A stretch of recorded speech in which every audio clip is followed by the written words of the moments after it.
స్వాగతం, సుస్వాగతం గాయత్రి జ్యోతిష్ కేంద్రానికి. నేను మీ వంశీ ఆస్ట్రో. శ్రీ వాల్మీకి విరచిత శ్రీమద్ రామాయణం అయోధ్యాకాండము 6వ సర్గ. వశిష్ఠుడు తన మందిరము నుండి వెళ్ళిపోయిన తరువాత రాముడు సీతతో కలిసి మంగళ స్నానము చేసి భక్తితో శ్రీ మహావిష్ణువును పూజించాడు. తరువాత అగ్నికార్యము నిర్వర్తించాడు. శ్రీ మహావిష్ణు మంత్రములు జపిస్తూ అగ్నిలో నేతిని హోమం చేశాడు. అగ్నిలో వేల్చగా మిగిలిన హవిస్సును తాను భుజించాడు. తరువాత తన భార్య సీతతో కూడా దర్భలతో చేసిన చాప మీద పడుకున్నాడు. మరునాడు తెల్లవారుజామునే నిద్రలేచాడు. తన మందిరమును చక్కగా అలంకరింపచేశాడు. ఇంతలో వందిమాగధులు వచ్చి స్తోత్ర పఠనములతో వారి వంశచరిత్రను చక్కగా రామునికి వినిపించారు. రాముడు ప్రాతకాల సంధ్యావందనము నిర్వర్తించాడు. గాయత్రీమాతను ఉపాసించాడు. బ్రాహ్మణులు పుణ్యాహ్వాచనము చేశారు. రామపట్టాభిషేకము జరగపోవచ్చున్నదని అయోధ్య నగర పౌరులందరూ తెల్లవారుజామునే మేల్కొన్నారు.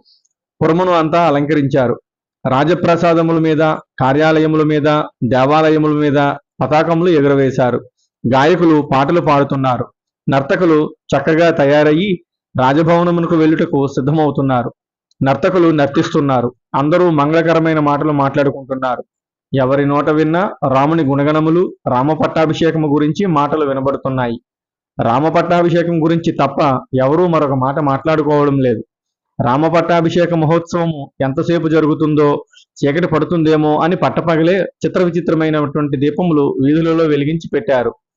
తాను వృద్ధుడైన సంగతి ఎరింగి దశరథుడు తగిన నిర్ణయం తీసుకున్నాడని, ఇక నుంచి రాముని పాలనలో తాము సుఖ సంతోషాలు అనుభవిస్తామని అయోధ్యావాసులు పొంగిపోతున్నారు. రాముడు తామందరినీ తన సోదరుల మాదిరి వాత్సల్యముతో ఆదరిస్తాడని జనులంతా ఆనంద పరవశులవుతున్నారు. రాముని పట్టాభిషేక వార్త విన్న చుట్టుపక్కల జనపదములలో నివసించున్న జానపదులు తండోపతండములుగా అయోధ్యకు తరలి వస్తున్నారు. వారందరితోటి అయోధ్యా నగరము క్రిక్కిరిసిపోయింది. వారందరూ మాట్లాడుకుంటూ కేరింతలు కొడుతుంటే వారి ఘోష సముద్ర ఘోషను మరిపిస్తూ ఉంది.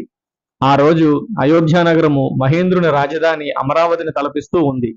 ఇది వాల్మీకి విరచిత శ్రీమద్ రామాయణం అయోధ్యాకాండము 6వ సర్గ సంపూర్ణము. ఓం తత్సత్. ఓం తత్సత్. ఓం తత్సత్.